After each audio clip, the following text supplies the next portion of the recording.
Muchas gracias de haberme invitado a este diálogo.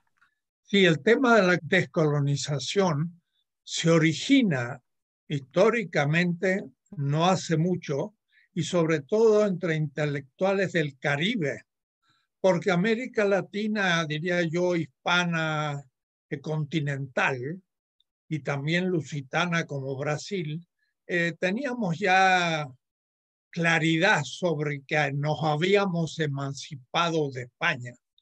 El Caribe, en cambio, va a seguir siendo colonia y sabemos que Cuba va recién a emanciparse de España al fin del siglo XIX, en 1898. Y después, en pleno siglo XX, hubo todavía colonias en el Caribe. Entonces, el tema de la colonización siguió siendo muy presente, ligado al tema del esclavismo, de tal manera que la emancipación como lucha contra el esclavismo se ligó a el tema también de la emancipación nacional de algunas de las islas del Caribe.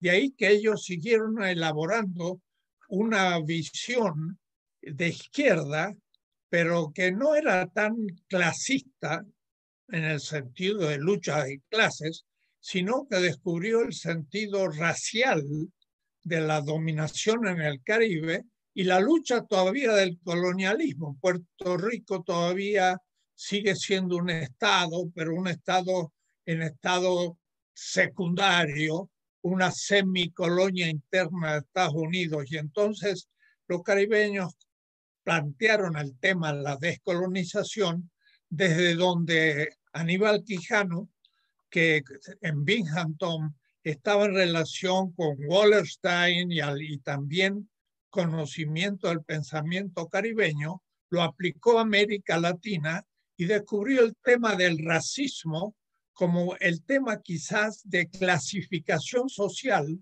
más fuerte aún que la clase, como lo habíamos pensado en el marxismo tradicional. De tal manera que el tema del racismo y el tema de liberarse todavía de los imperios, que no fue España y Portugal solo, sino Francia, Inglaterra y sobre todo Estados Unidos y en el Caribe, entonces hizo entrar en conciencia de que sí, nos habíamos emancipado de España al comienzo del siglo XIX, la mayoría de América Latina, pero inmediatamente caímos en un neocolonialismo.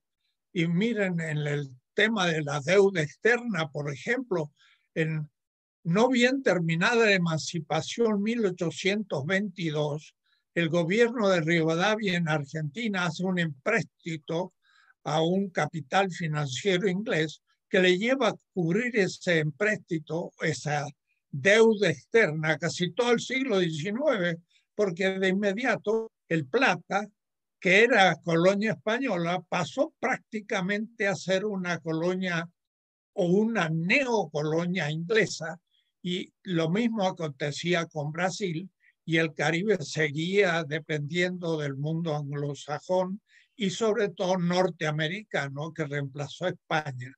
De tal manera que el tema de la colonialidad había pasado un tanto desapercibido, pero cobró mucho más conciencia en hace pocos decenios, y entonces empezó a dar cuenta que no era solamente una neocolonia política, también dependíamos militarmente porque nuestras decisiones se lograban más en el Departamento de Estado que en el Ministerio de Defensa, y la dependencia económica, la dependencia militar, la dependencia política. Mire, hemos visto estos días mismos como la OEA interviene en América Latina.